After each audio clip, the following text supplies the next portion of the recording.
In 1985, Marshall's victims were many, but none had it worse than the quarterbacks on the Detroit Lions.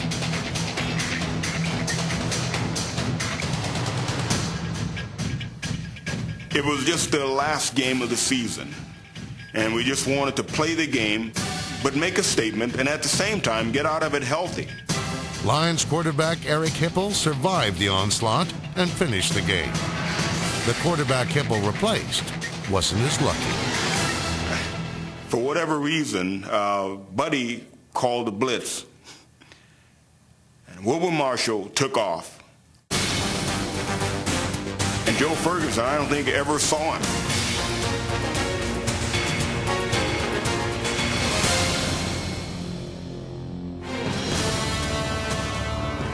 Marshall was, man, was he. I mean, I can still see the lick he put on Joe Ferguson up in Detroit. I'd never seen like it. I thought he killed him.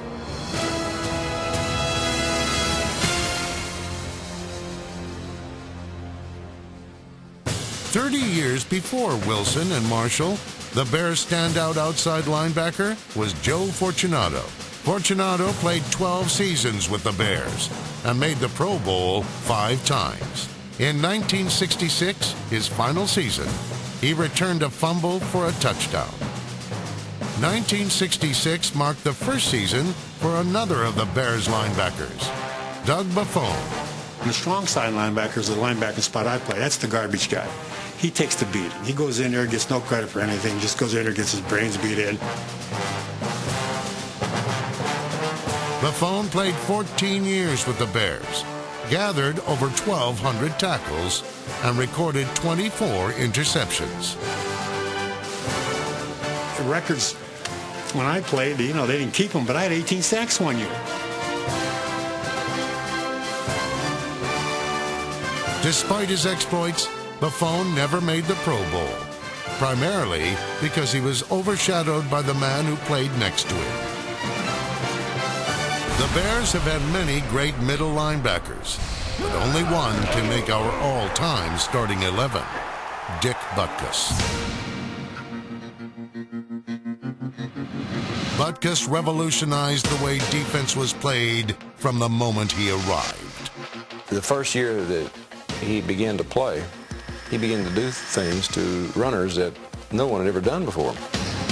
In that he was tackling these guys with one hand and stripping them with the other, stripping them of the ball. I've never seen any linebacker in professional football who did this.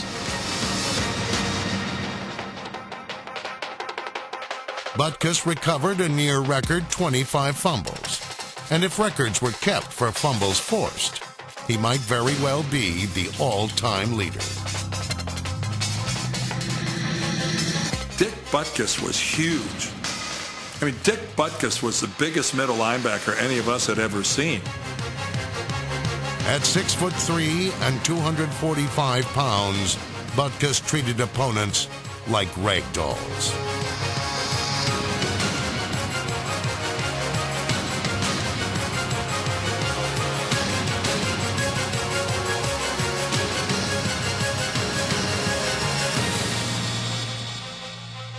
I want to just let them know that they've been hit. And when they get up, they don't have to look to see who was that hit them. I don't go to the movies too often, but one particular movie that stands out in mind was with Betty Davis. I think it was Hush, Hush, Sweet Charlotte. I got kind of a charge when that head come rolling down the stairs. I kind of like to project those things happening on a football field and not to me.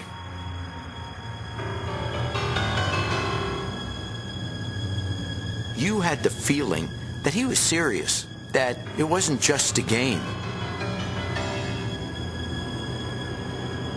That when he wanted to drill you,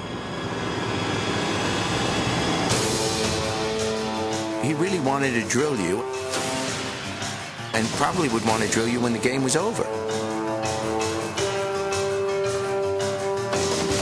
From his personality to the impact of his tackles, Butkus always left a violent impression.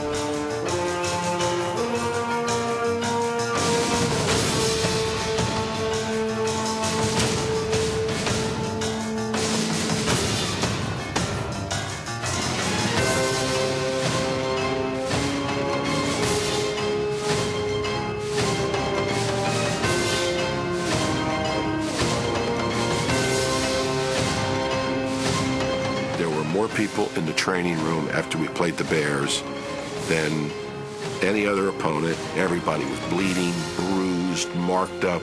I remember looking at one of our assistant trainers. I said, "Was it that tough out there?" And he looked at me and he said, "Butkus."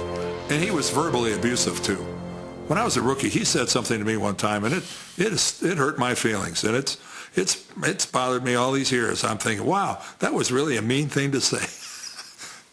You know, Dick, you weren't a nice guy. Butkus dominated a game the way no other player ever has. He dominated officials. He'd take the ball away from the guy after the play and shake it in the official's face, and the official would point it their way. It was awesome.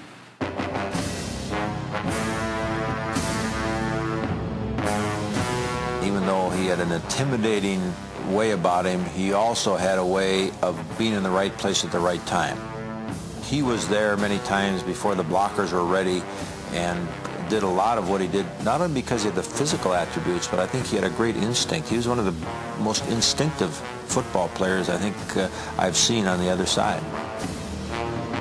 I would just look into the huddle and read their lips or whatever, because like Joe Cap, you could hear the play. And every quarterback would say, you know, okay, red right, 48, sweep on 2. Make sure everybody heard it, including us.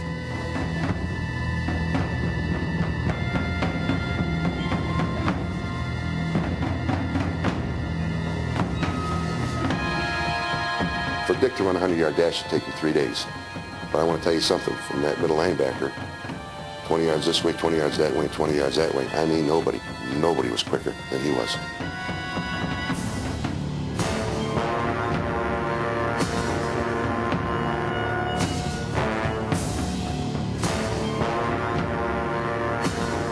In his 9-year career, Butkus recorded a surprisingly high 22 interceptions.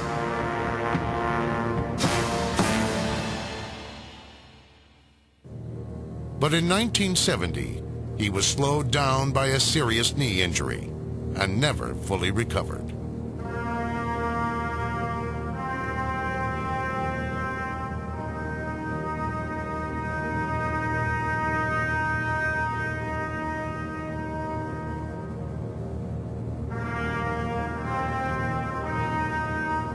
I always think of him when I think of Mickey Mantle. If both of them had had healthy legs, as great as they were, they would have been even greater.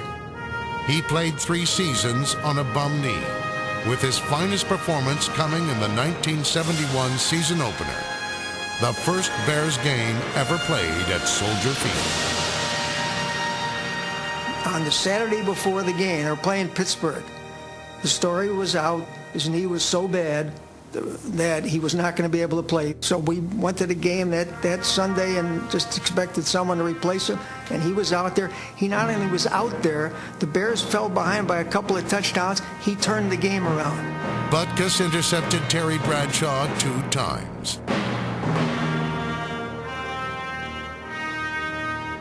A third was called back by a Bears penalty.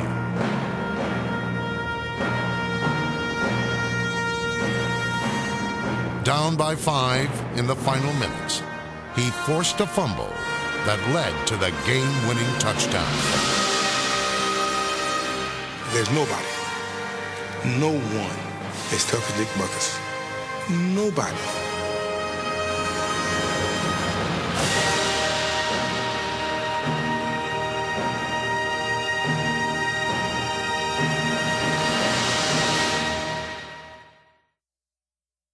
So there it is, our starting 11. Although some of the members of our all-time team might be up for debate, what cannot be questioned is the rich tradition of defensive football that has symbolized the Bears and the city of Chicago for over 80 years. 80 years old, it would take another 80 years to change it. Offense doesn't work here come December 21st. So you can always rely on defense.